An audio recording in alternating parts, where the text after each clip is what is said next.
it's all like you're starting over, you're starting from Yes. experience, right?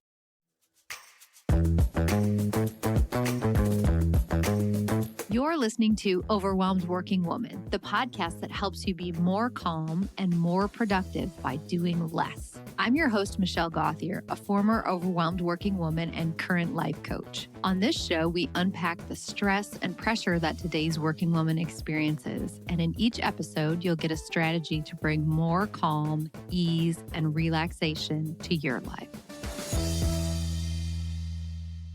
If you have ever felt stuck in your career or your life wondering, is this really it? You're not alone.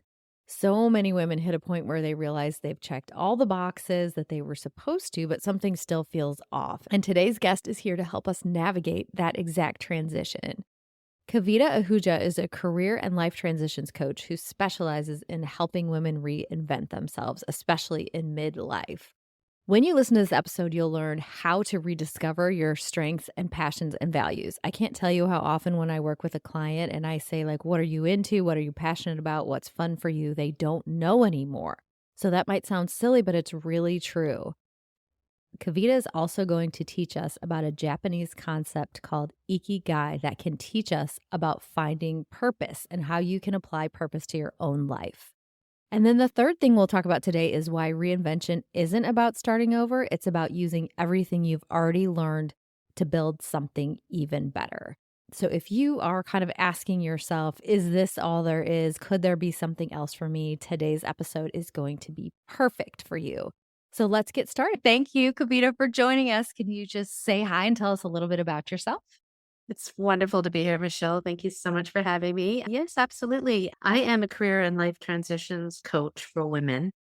And I really, it kind of ties into a little bit of what you do in terms of, helping women who are feeling perhaps overwhelmed in their life. And there can be different forms of overwhelm, right? Whether it's like, what am I going to do next in my life, my career, especially around the midlife area stage of life, Mhm. when we often question, is this it? Or what am I doing? Or who am I really? Or all of those big questions that we tend, especially as women, to ask ourselves. So that is my passion and my coaching focus is on helping women in these career and life transition phases of life. That's so great. And I saw from your background that you had a successful pharmaceutical career, but you had a sort of an inner voice telling you this is maybe I don't want to say what your inner voice was saying, but that there was something else for you. You tell us Yeah. what your inner voice was Yeah. saying. Yeah. Well, I'm sure many of your listeners, perhaps have come from corporate backgrounds, have been in, with all the pressures and all of that our careers can lead us to. And yes, I was in the pharmaceutical industry for 25 years. Mhm. And we were talking a little bit before this, but I'm Indian. I'm grown up in Canada and kind of followed the traditional expectations, I would say, of life, Mhm. education, career, marriage, kids, all of that. And you just kind of go and you're very successful at it. And you're almost like, oh my God, where did the time go? And then all of a sudden it's like you pause. And that's what happened to me. I was very successful. Kids grown up now, this is a stage of life where I was like questioning, is this what I really want? Is this what fulfills me? Is this what I would like when I'm 90 years old, when I look back and go, yeah, I've done everything that I want to do, and it wasn't. And it was scary. And, it was overwhelming. And it was the time of life where a lot of women also, question that. So I decided that I was going to take the leap and change things and figure out who I was. And so I did that. And that's where it led me today. And my passion is to help women do the same. I absolutely love that because, and I think for everybody listening, just because you thought you wanted to, for example, have a really successful pharmaceutical career in your case and get married and have kids, and you sort of had this dream in your mind for what your life wanted to be, and you had that, and maybe it was really great. But then at some point, if it's not anymore, where you're like, okay, this isn't fulfilling me, that's exactly what I had, exactly that same thing. It's Mhm. okay to say, oh, that was good. I'm glad I did that. Now I want something different. And it doesn't Absolutely. matter, in my opinion, how old you are, how many years experience you had doing something else, because you and I are the same. I had a completely different career. And when I decided I wanted to become a life coach, I was like, who am I to become a life coach? I don't know anything about this, Yeah. but it doesn't matter. It doesn't matter. You Well, can still do it. yeah. Thing is, Michelle, is that, it's not like, it's not like you're starting over, you're starting from Yes. experience, right? And everything that has happened to us in our lives has led us to the point where we are. So it's not like, oh, I have to give up everything and start over.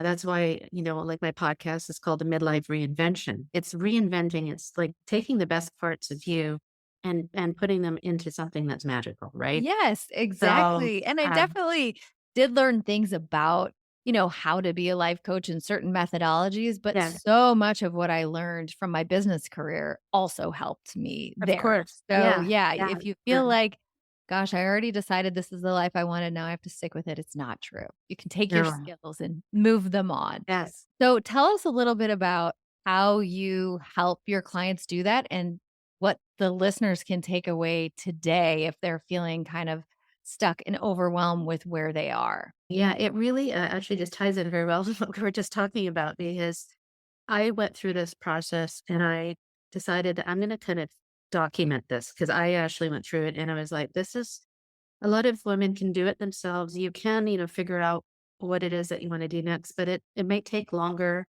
You may need a guide, right? So I call it the pyramid of reinvention. And it all starts with rediscovering who you are inside. There's a really good quote that I like by Carl Jung. He says that he who looks outside dreams, but he who looks inside wakes. That's So interesting, especially for a midlife career woman who's also a mother. We're not really thinking a lot about ourselves and who we really no, are. we've been looking after everyone else and Yes, we've had yes. very little time to look after. So I encourage the pause is what I would say. So this the first thing I do in terms of how I actually help my clients is I first get them to look at their strengths, like whatever they're really really good at, Mhm, taking into consideration all they've done in their life. What are the greatest things they've done? What's their natural ability, and are they using it right now to the utmost? If not, why not? And how can you use it now? Right. The second thing is looking at your passions. And what I mean by that is what just makes your heart sing? What would make you wake up in the morning and go, I can't wait to do this thing? Or what did you do as a child that, your time went by so fast, so quickly that you just didn't know where the day went? Can you bring that into today? mhm, And the third thing is looking at your values that are values changed year by year. Are you living your values? Are you like, is it now, serving people versus maybe before it was climbing the corporate ladder? mhm. And then those kind of culminate into determining what is called your Ikigai or reason for being. Okay. And that is a really interesting concept. Once we figure that out, then it's about visioning your future. It's about looking at your obstacles that are in your way, and then it's about gaining the confidence to actually reach your reason for being. So it's Mhm. kind of a step-by-step process that is very, very eye-opening, very transformational. So Yes, mhm, yes. I find that a lot of times women are like, I don't even know what I think is fun to do anymore. I don't know yeah. what I like. Like I'll say, if you had a whole day to do whatever you want, would you do? I don't know. And I think it's just because we get out of practice on reflecting Yes, and paying yes, attention to ourselves. But I'm really curious about this Ikigai concept. Am I saying that right? yes. Yes, okay, so where what is this word? Where does it originate from? What does it mean? Tell us all about it. Yeah, yeah. I was really, Michelle, really fascinated by this concept early on because it just seemed to click, especially with the time of life that I was going through, the stage I was going through, and it really fits in well with the whole transition idea, right? So Ikigai is a term originating, it's a Japanese term originating in the village of Okinawa, Japan. Mhm. And it is, so Okinawa is one of the world's blue zones. I'm not sure Uh-huh. if you know, if you're familiar with the blue zone is, but Yes, but tell us for everybody anybody who doesn't know. yeah, so there's different areas in the world where the largest numbers of centenarians live, like the 100-year-olds. Mhm. And in fact, there was recently a Netflix, I don't know if there's a series, Yes, there's a and Netflix documentary about it. Yes, yeah, it's yeah. fascinating. Yeah, so Dan Buettner looked at, why are these people in these area zones of the world? Why do they live for so long? And particularly in this area in Japan, one of the reasons he found in research was people follow the concept of Ikigai. And that really means there's a combination of two words, to live, ikuru, which means to live, and kai, which means the realization of what one hopes for. So it is really the reason for being. And it's really a lot more than purpose. Purpose can seem very overwhelming for a lot of people. When you break it down into what how to find your ikigai, it's really like it's a four elements. So it's kind of like a Venn diagram if you look at it. Mhm. Combination of what you love, your passion. So as I was talking about passion earlier, right? What you are good at, so your strengths. What does the world need, right? So kind of related to your mission or your values, and what you can be paid for. So, all of that, what can you actually put forward in the world? So it's a really interesting concept. So what we do is we go in each section Mhm. and you come out with uh, the words or how you feel in each, your strengths, your passions, your values, what you can be paid for, and you see the overlaps, right? Mhm. And it's so interesting because it's so eye opening because you can see the overlaps right away. And it's like, oh my god, that's what I need to do, and Yeah. it brings forward so much positivity when you actually leading your life according to all the combination of everything. It's not just, what you can be paid for or what's going to make you the most money or, but it's also like, how do you want to contribute to the world and what unique skills do you have to, to lead to that, mission in your life? Yes, yes. So, That's so I love the idea of taking all those things into consideration because maybe you have this huge passion, but it's not something that you could really do to, like, support your family, for example. Maybe it's not, yeah, yes, yes. not something that can make money, or maybe there's something where you can make a lot of money, but it doesn't, suit your values or whatever. So, what are some of the things that you have come up with in working with your clients? Like, what are some of the results of doing this with Yeah, people? yeah. So I've worked with so many clients on this and it's always an eye-opening experience. And I can give you an example. So, for example, one of my clients, she was in like an education system. She was an administrator for like 25, 30 years. And she came to me, she said, Vita, I'm just like dying inside. Like, I just can't do this anymore. I really Mm. don't know what to do. I'm feeling very stuck. She's overworked, overwhelmed. And she just wanted to know what is it she wanted to do. And so we went through this process and she realizes the things that she actually liked about her previous job was like this process work and helping people getting processes together. She loved working with people, but she didn't love other aspects. Her passion was writing also. And her strengths were in organization and all of that. So as we looked at all this stuff together, we came to realize that she would be best suited as a consultant in process improvement. Mhm. Yeah, that's what she could actually work at. But at the same time, she had her personal issues with family members who were going through anxiety and depression. And she really wanted to bring that out in a writing. So Mm. she started to write a book on that. So Interesting. it's not about just like, okay, yes, work, yes, but other parts of your life where you can apply different passions, different skills, which will create what I call anabolic energy, which is positive energy in your life, which will fuel you to do the things that you really love. And it I will, love that. so it's like identifying what she likes, what she's good at, what she's passionate about, but putting it all together. And so that's just one example of, I love that though. That's yeah. such a great example, and I love how you're talking about that the result wouldn't just be like, "Okay, here's your perfect job." Because here's a job you could do with those skills, and maybe you absolutely love it, but here's some other fun, interesting things that you could do. Like, for me, Yes. I miss, creativity, and, of course, I And have creativity in trying to find solutions with my clients and writing and things, but, like, I'm forever decorating my house because the Yeah. outlet that I need for that. So I think it's important to look at your whole life versus just your career. So I love that. That is so cool. Thank you for sharing that with us. I've never heard of it before. Yeah, it's age old, it's been researched, and it's if you can put it into your life practically, it really does it's eye-opening, it really, guides you, and, I do this other exercise where I really take my clients through what is it their vision for themselves? What is they envision for their life? Like, who's their inner mentor? That's Mhm. yourself. And usually they say that when they see their inner mentor, it's actually real aligns very well with what we came up with as their Ikigai. Oh, interesting. That's what they're actually doing. Uh-huh. That makes a So, lot of sense. Oh, that's yes. so cool. I also want to ask you before we wrap up the two things that I ask everybody. And the first one is, what is something that you do when you feel overwhelmed to make yourself feel better? Yeah. Great question, because there's so much overwhelm in our lives all the time, right? So I would say that whatever I do is I always just take a pause. It's always about taking the pause and assessing how I'm feeling at that moment, and taking clues from that. Am I like really stressed? Why am I stressed? And asking myself why, right?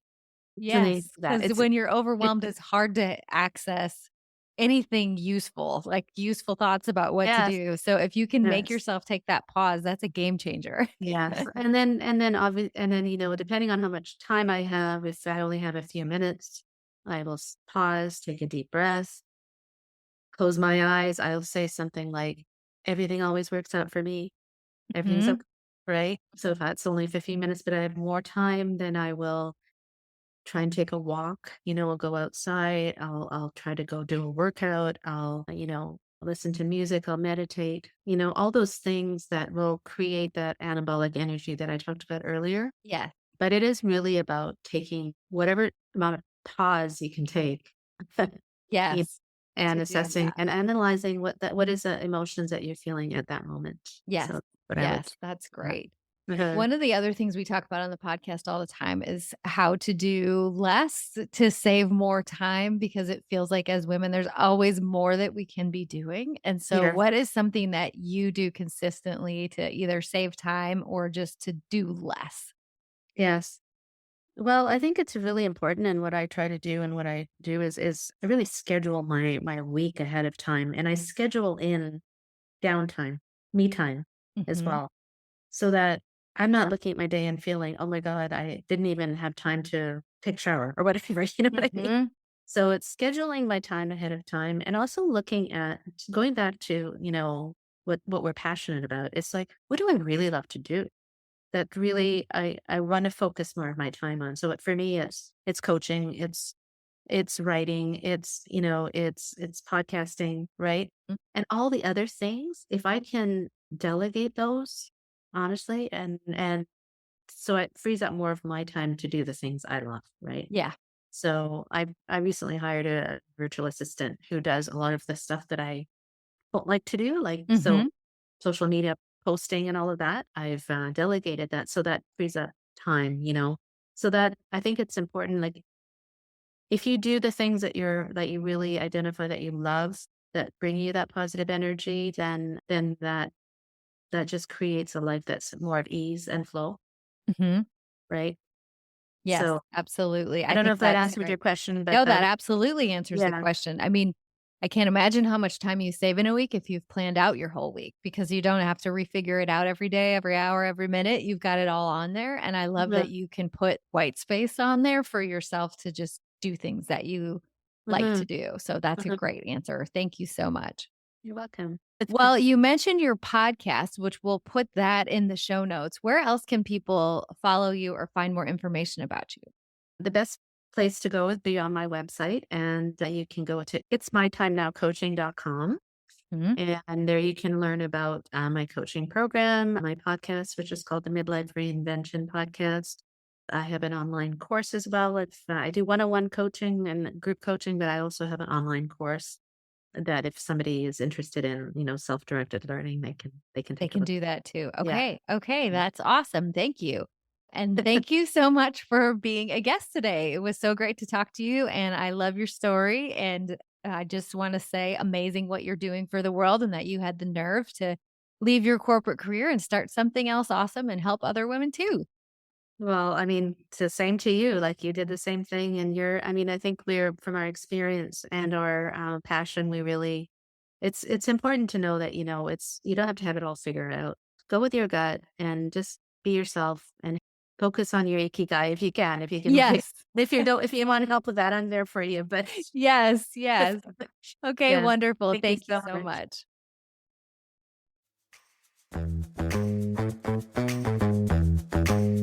Thank you for listening to the Overwhelmed Working Woman podcast. If you want to learn more about my work, head over to my website at michellegothier.com. See you next week.